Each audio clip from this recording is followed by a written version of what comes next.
We have an authentic Sneg refrigerator. It's stout.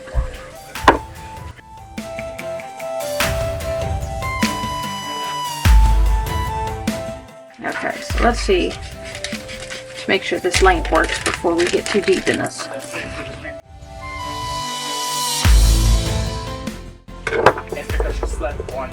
Uh-oh, there's no batteries. Does this not come with batteries?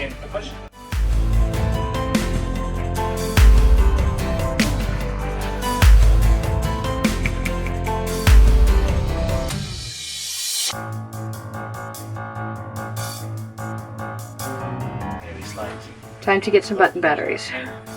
Buttons? Batteries? Batteries? Hello? Aha! Batteries.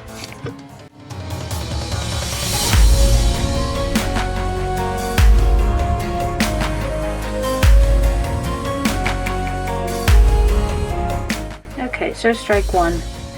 Does not come with its own batteries, but seeing as it wasn't terribly expensive, not to be surprised. We need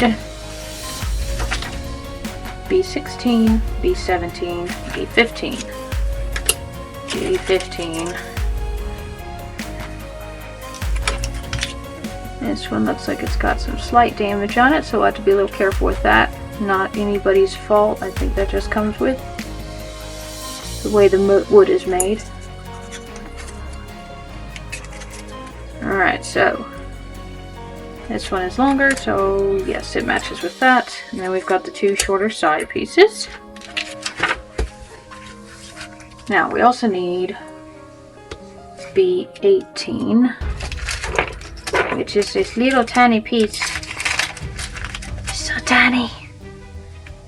And of course my tweezers are nowhere to be found. Where are my tweezies? 1, 2, 3, 4. And it also says that this is supposed to run around it. But you know, to be honest, I'd rather not. I'd rather have a black base, because I think black would look cooler. So we're going to disobey things right now, starting off the bat and changing things up. We're not using this. We are going to use this after we're done building that.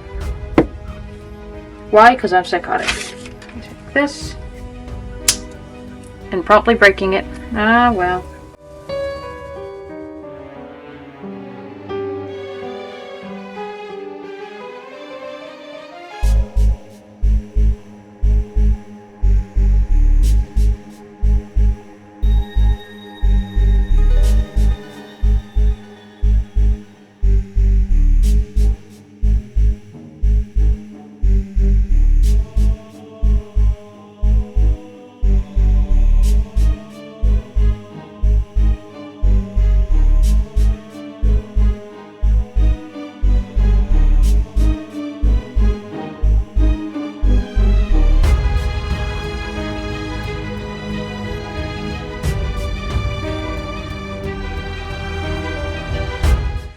We can line it right up onto the floor and still be able to position it. See how we can just position it around, swivel, so that it all lines up perfectly and gives us a nice even floor.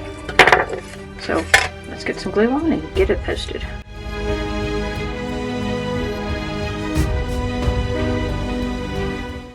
Making sure this little notch goes on the same side as that, so it'll go down like that. But first, we gotta paint this, because otherwise I'm gonna forget to, and then I'll get paint all over a nice clean flooring.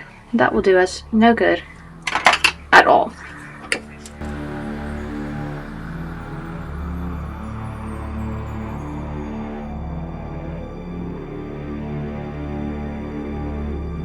Now, before we drop this in, just put a drop of glue on each of the corners here.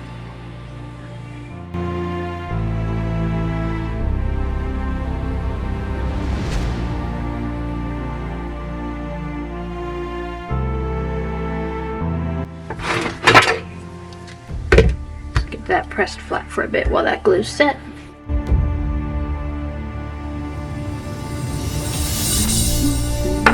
Now, I did not use the sharp side. We used the blunt back side for that, so it scores it, but it's not hopefully going to cut all the way through.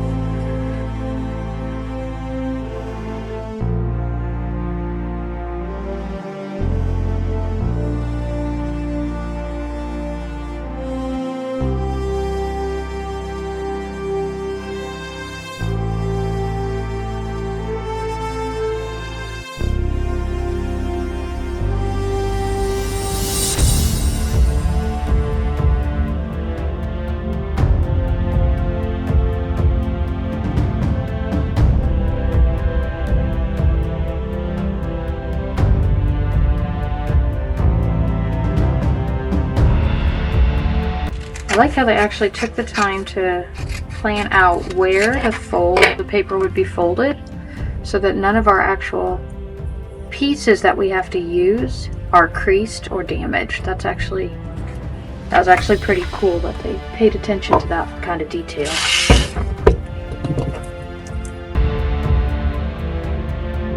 Now here's the tricky part.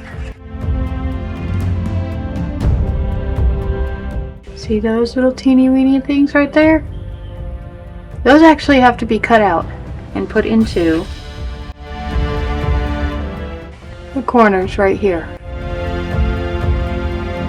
We'll see how that works.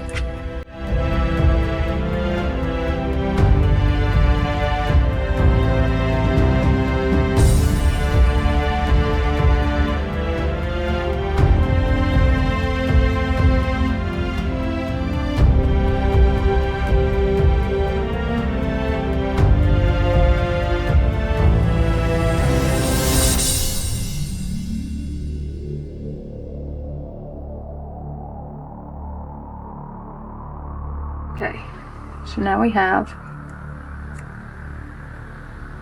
a little gap right there. That is what those teeny weeny pieces are supposed to fold up into.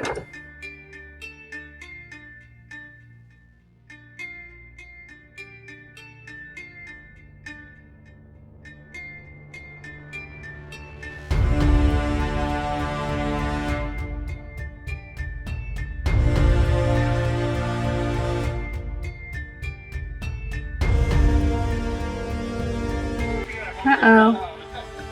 That one broke.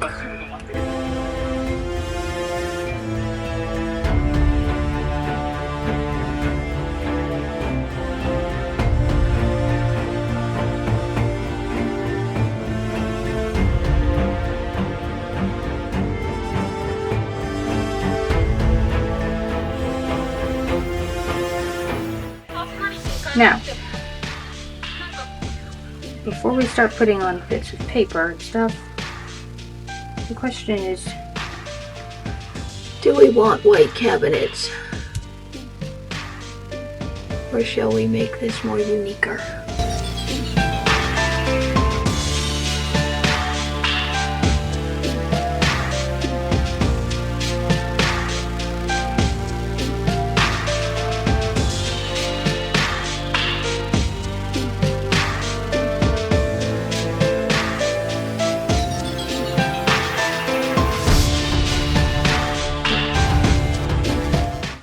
So these are not staying white nor pink because I don't do those colors.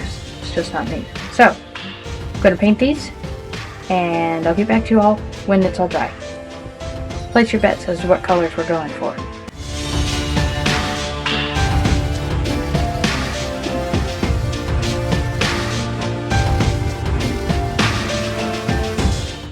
Okay, so I don't know how tiny the people are who they are expecting to use these, because while we're waiting for things to dry, I'm cutting little tiny paper things out, right?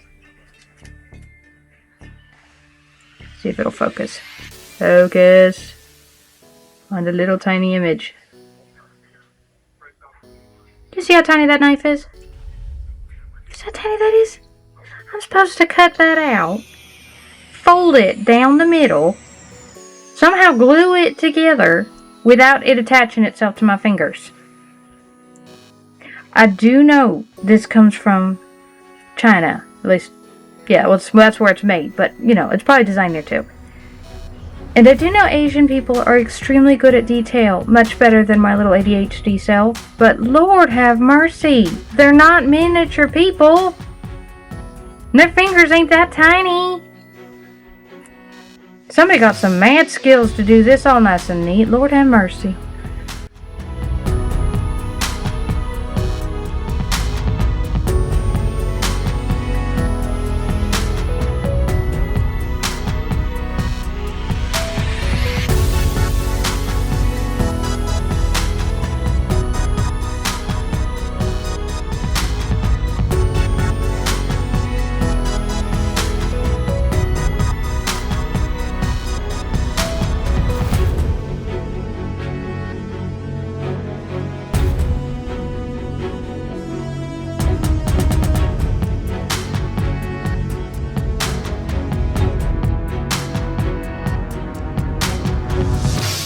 Overall, I think I rather like this set. The instructions are fairly clear for this type of model, and I've made plenty, so I kind of have at least a glimmer of a hint of what I'm talking about there.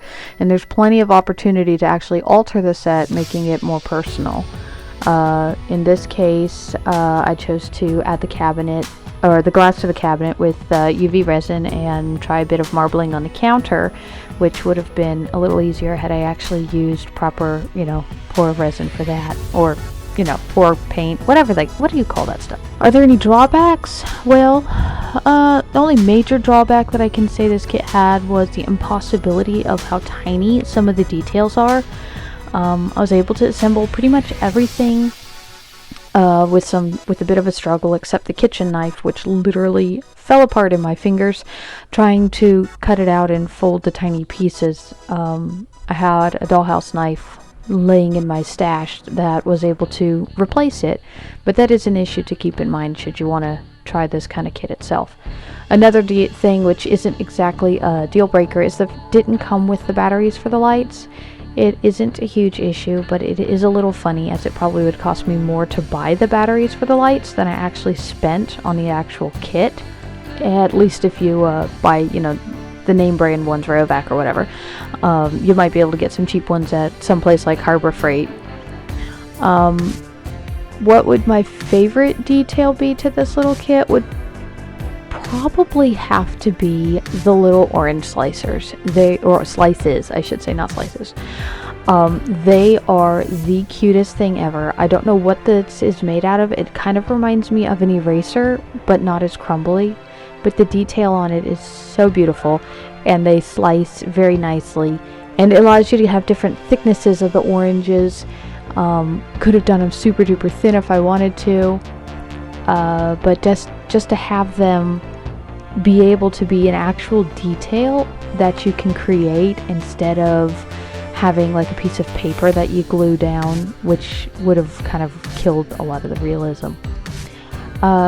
The biggest fail this whole project had was totally user error, and it was when I glued the wall and the counter in without taking into account the dust cover assembly, which gave my finished project a way less neat appearance, because I have a raised edge, which I eventually may grind down just to make it all nice and smooth.